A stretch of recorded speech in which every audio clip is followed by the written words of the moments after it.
ब्रेकनंतर आपल्या सर्वांचं पुन्हा एकदा स्वागत।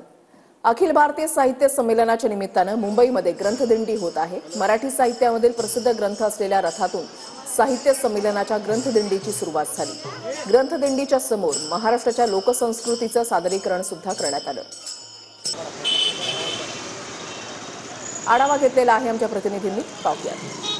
जागतिक मातृभाषा दिनानिमित्त ग्रंथ रॅलीचे आयोजन करण्यात आले आहे। राष्ट्रीय मिल मजदूर संघाच्या वतीने खरं तर या संपूर्ण ग्रंथ दिंडीचे आयोजन करण्यात आले आहे। आपण पाहू शकता मोठ्याच प्रमाणात इथे लोकांची उपस्थिती झालेली आपल्याला पाहायला मिळत आहे। खरं तर मराठी भाषेला अभिजात दर्जा मिळाल्यानंतर संपूर्ण महाराष्ट्रभर जे आहे ते मराठीचे वातावरण जे निर्माण झाले आपण पाहू शकता।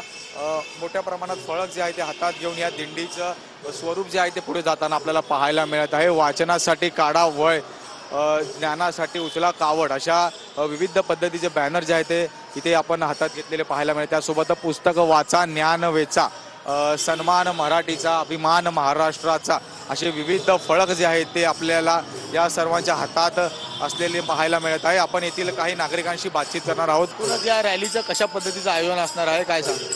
हे गिरणी कामगारांची संस्था आहे, राष्ट्रीय मिल मजदूर संघ। त्या गिरणी कामगारांच्या संस्थेतर्फे सगळ्या कामगारांनी याचा सहभाग घेतलेला आहे। व्हिडिओ जर्नलिस्ट कमलेश डोंगरेसह मी जय पवार, TV9 मराठी, मुंबई।